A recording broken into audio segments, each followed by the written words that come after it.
L'appel est arrivé un mercredi, un jour assez ordinaire pour que j'aie encore l'haleine de café et des post-it collés à ma manche après la course du matin. Je venais à peine de m'affaler sur ma chaise de bureau quand mon téléphone s'est allumé avec un numéro inconnu, aucun identifiant, aucune raison de répondre. Mais j'ai décroché. Bonjour, suis-je bien en ligne avec Nora Delaney? J'ai hésité. Oui.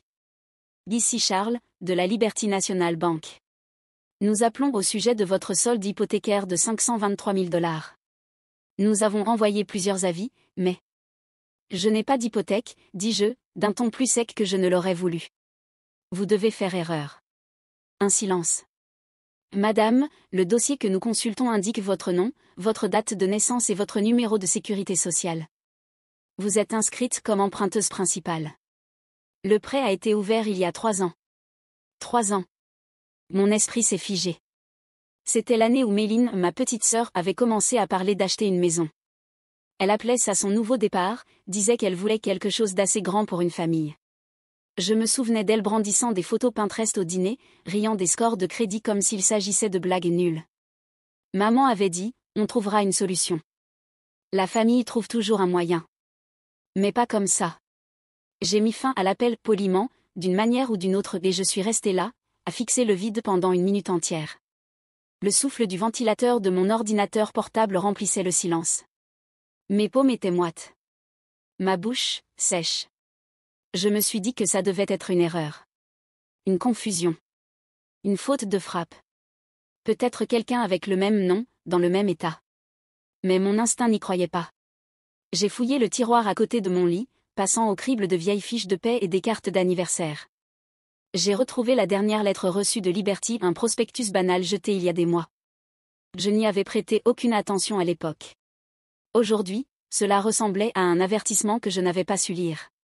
Je me suis assise par terre, au milieu de mon appartement, entourée d'enveloppes et de feuilles volantes, contemplant ma vie en morceaux. Je ne possédais aucun bien, aucun crédit auto, rien de commun avec qui que ce soit. Mes finances étaient simples volontairement. Et pourtant, quelqu'un m'avait endetté à hauteur d'un demi-million de $. Et pas n'importe qui. Il n'y avait qu'un groupe de personnes qui possédaient mon nom complet, mon numéro de sécurité sociale, ma signature après des années à les aider à remplir les formulaires FAFSA, les papiers médicaux, les demandes bancaires. Ma famille. La pensée m'est venue avant que je puisse l'arrêter.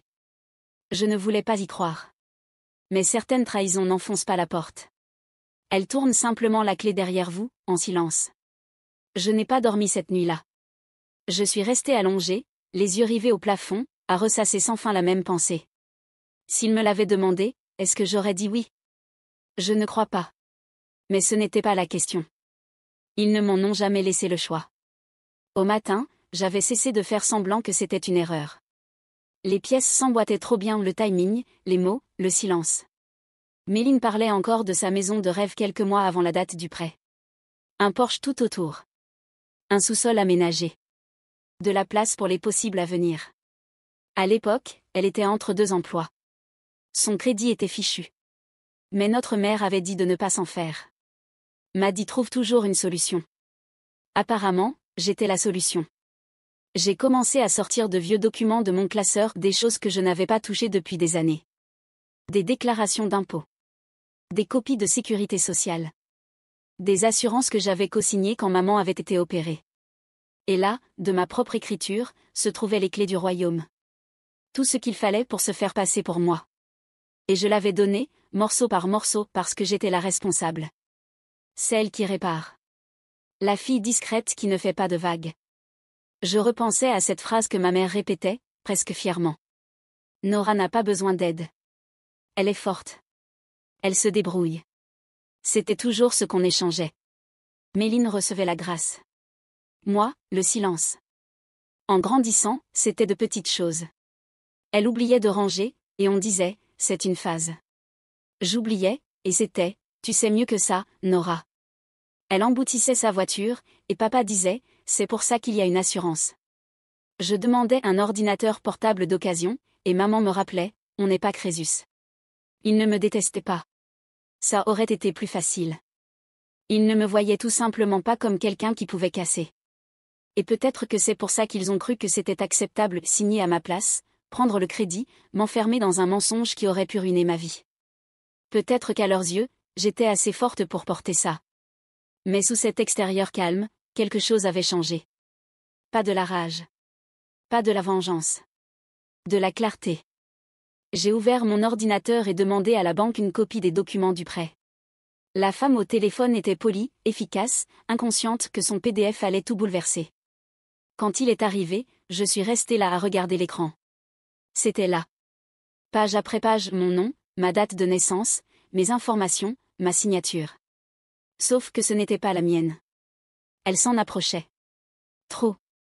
Quelqu'un s'était exercé, avait étudié, peut-être même décalqué.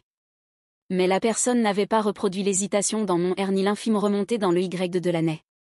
Cette signature était plus nette, plus droite, confiante d'une manière que la mienne n'avait jamais été. La regarder, c'était comme fixer une version de moi-même que je ne connaissais pas. Une contrefaçon qui trompait tout le monde sauf moi. Et le plus effrayant ? Je savais exactement qui l'avait écrite. Je ne les ai pas appelés. Je n'ai pas envoyé de message à Méline, ni écrit un paragraphe tremblant à mes parents pour leur demander comment ils avaient pu faire ça. Je n'ai pas crié, ni exigé. J'ai juste commencé à rassembler. Chaque copie de chaque document qui me liait à eux, déclaration fiscale, autorisation médicale, formulaire de prêts étudiants que j'avais co-signé quand papa avait perdu son emploi. Je suis remontée sur presque 10 ans, dossier par dossier, construisant une discrète traînée de papier. Il y avait tellement de signatures.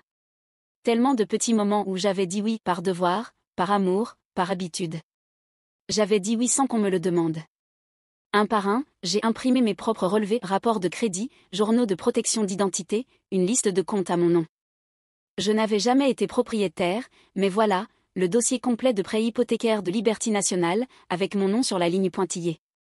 Notarié. Légalement contraignant. Signé, scellé et volé. Pendant un temps, j'ai tout gardé sur la table de la cuisine, trié en pinettes comme si je préparais un exposé. Mais ce n'était pas l'école. C'était la survie. Une collègue, Sloan, a remarqué que quelque chose clochait.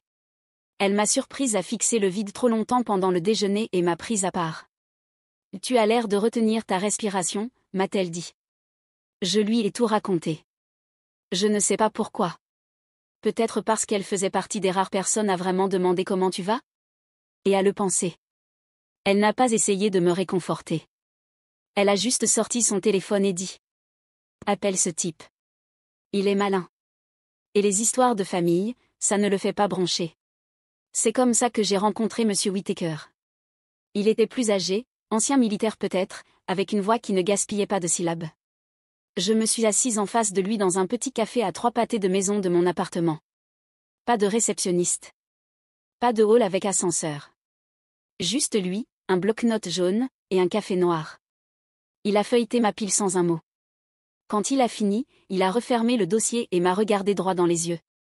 Vous comprenez ce que c'est, n'est-ce pas ? Je crois, ai-je dit. Fraude et vol d'identité, a-t-il ajouté. Au minimum. Entendre ces mots à voix haute a provoqué une douleur sourde dans ma poitrine. J'ai hoché la tête. Je ne veux pas les détruire. Je veux juste que ça soit annulé. Vous ne détruisez personne, a-t-il dit. Vous récupérez ce qui vous appartient. Pendant l'heure qui a suivi, il m'a expliqué les démarches, déposer une plainte à la police, notifier la banque par écrit, soumettre les preuves, contester légalement le prêt hypothécaire, porter plainte si nécessaire. Ça va être long, m'a-t-il averti. Et ça va brûler tous les ponts restants. J'ai pensé à ce mot brûler, comme si un pont existait encore. Comme si je ne marchais pas déjà seule depuis des années. En rentrant, j'ai ouvert une vieille carte d'anniversaire dans une boîte que je n'avais pas touchée depuis mon déménagement. Elle venait de ma mère. J'ai reconnu l'écriture arrondie avant même de la lire. Joyeux 28e anniversaire à notre pilier. On ne te le dit pas assez, mais tu as toujours été notre roc. Notre plan de secours. On a tellement de chance de t'avoir. Notre plan de secours. C'était censé être tendre. Je le sais maintenant. Mais tout ce que j'ai ressenti, c'est la vérité derrière ces mots. Il m'avait toujours vue comme fiable. Forte. Silencieuse. Tellement silencieuse qu'il pensait que je ne dirais jamais non. Mais j'en avais fini d'être le plan qu'on sort quand tout le reste échoue. Maintenant, j'en avais un à moi. Le dimanche est arrivé vite. Trop vite. Je me suis tenue devant la maison de mes parents, celle aux volets blancs et à l'allée fissurée, serrant dans mon sac un dossier comme s'il allait brûler le cuir. Je ne leur avais pas adressé un mot de toute la semaine. Pas depuis que j'avais reçu les documents. Pas depuis que j'étais assise dans le bureau de M. Whittaker et que j'avais compris que ce n'était pas juste un désordre, c'était criminel. Et pourtant, j'ai frappé. La porte s'est ouverte presque aussitôt. Ma mère rayonnait. « Et Nora, ma chérie ?» J'allais justement sortir le rôti du four. Comme si de rien n'était. Je suis entrée. La maison sentait le produit citronné et les oignons, comme toujours. Méline était recroquevillée sur le canapé, le nez dans son téléphone, un verre de vin vide à côté d'elle. Mon père était dans son fauteuil, absorbé par un match de football comme si le monde n'avait pas basculé. Personne ne m'a vraiment regardé. J'ai dîné en silence. Rôti. Purée. Haricots verts avec trop d'ail. Ma mère a fait la conversation. Méline s'est plainte de son syndic. Papa a grogné devant la télé. J'ai attendu. Quand la vaisselle a été rangée, j'ai parlé. Juste une petite question. 3 paires d'yeux se sont tournés vers moi, une curiosité légère, sans tension. Juste une autre des questions pratiques de Nora, sans doute à propos d'une assurance ou de pneus. Est-ce que quelqu'un sait quelque chose à propos d'un prêt immobilier à mon nom? Silence. Le genre qui alourdit l'air. Les épaules de Méline se sont raides. Le sourire de ma mère s'est figé à mi-parcours. Mon père a raclé sa gorge. Je n'ai pas bougé. Pas cligné des yeux. J'ai juste attendu. Finalement, maman prit la parole. Sa voix était douce, comme si nous parlions d'une facture en retard. Oh ma chérie, ce n'est que de la paperasse. Maddy avait besoin d'aide pour être admissible. Ce n'est pas comme si tu payais quoi que ce soit. C'est la famille. Méline ajouta, les yeux toujours rivés à la table. Tu as un bon crédit. Moi pas. Ce ne serait pas juste que tu refuses d'aider. Pas juste. Comme si j'avais été égoïste d'oser poser la question. Comme si c'était normal. Je les ai regardés. La femme qui m'avait élevée. La sœur que je protégeais autrefois de ses cauchemars. Le père qui m'avait un jour dit que j'étais son calme au cœur de la tempête. Ils ne voyaient pas ce qu'ils avaient fait comme une faute. Ils voyaient ça comme une évidence. J'ai hoché la tête une fois, lentement, neutre. Merci pour l'explication, ai-je murmuré. Méline s'est détendue, déjà retournée à son téléphone. Mon père a attrapé la télécommande. Ma mère avait l'air soulagée, comme si une crise venait d'être désamorcée. Aucun d'eux ne comprit ce qui avait changé. Ils pensaient que j'étais toujours la même Nora. Toujours la discrète. Toujours celle sur qui on peut compter. Mais je n'étais pas venue pour me battre. J'étais venue pour écouter. Pour leur laisser une chance. Et ils s'en sont servis pour justifier le mensonge. Le lendemain matin, j'ai déposé une plainte auprès de la police. L'agent du poste avait ce regard de ceux qui ont vu trop d'histoires de famille, fatigués, polis, prudents. Quand je lui ai tendu le dossier que j'avais préparé avec l'aide de M. Whittaker, il l'a feuilleté lentement, les sourcils se fronçant à chaque page. « Vous êtes sûr de vouloir aller jusqu'au bout » a-t-il demandé, non par doute, mais par hésitation. « Si je ne le fais pas, ai-je répondu, ils continueront. » Il a hoché la tête. Tamponner les papiers. C'était officiel. Cet après-midi-là, j'ai envoyé une lettre recommandée à Liberty National. À l'intérieur, le rapport de police, une contestation officielle, et des copies de mes papiers d'identité. J'ai regardé l'employé de la poste faire glisser l'enveloppe dans le bac comme si c'était n'importe quel autre courrier. Mais pour moi, c'était une rupture, une ligne finale, tracée en silence. Je ne les ai pas prévenus. Pas d'appel furieux. Pas de confrontation. Juste le silence. 3 jours ont passé. Puis 5. Puis une semaine entière. Aucun appel. Aucun message. Juste cette douleur sourde, en attendant que quelque chose cède. Et puis, ça a craqué. Le vendredi soir, juste après le coucher du soleil, on a frappé à ma porte. J'ai regardé par le Judas et j'ai vu ma mère dehors, emmitouflée dans son plus beau manteau, le visage tendu entre la colère et la peur. J'ai ouvert la porte sans reculer. Elle n'a pas attendu qu'on l'invite. « Comment as-tu pu » a-t-elle soufflé. « Comment as-tu osé aller à la police » Sa voix était tranchante, mais en dessous, je l'ai entendue. La panique. Pas à cause de moi. À cause de ce que ça voulait dire. À cause du scandale. Je n'ai rien dit. Je comptais sur ta compréhension, a-t-elle poursuivi. Méline avait besoin d'aide. La famille doit rester soudée. Non, ai-je dit doucement. Une famille, ça demande. Ça ne vole pas. Elle a cligné des yeux, comme si mes mots la heurtaient plus fort à cause de leur calme. Tu as tout gâché, a-t-elle lancé. Tu te rends compte de l'image que ça donne? J'ai failli rire, mais je ne l'ai pas fait. Je n'ai rien gâché, ai-je répondu. J'ai juste arrêté de faire semblant que tout allait bien. Elle a ouvert la bouche pour répliquer. Mais je refermais déjà la porte. Le loquet a cliqué avec un son presque imperceptible. Mais pour moi, il résonnait plus fort que n'importe quel cri. Cette nuit-là, Méline a appelé 12 fois. Laissé 4 messages, chacun plus enragé que le précédent. Je les ai supprimés sans les écouter. Le lendemain matin, j'ai reçu un courriel de Liberté Nationale. Nous avons suspendu le prêt hypothécaire en attendant une enquête approfondie. En pièce jointe, une lettre d'excuse officielle.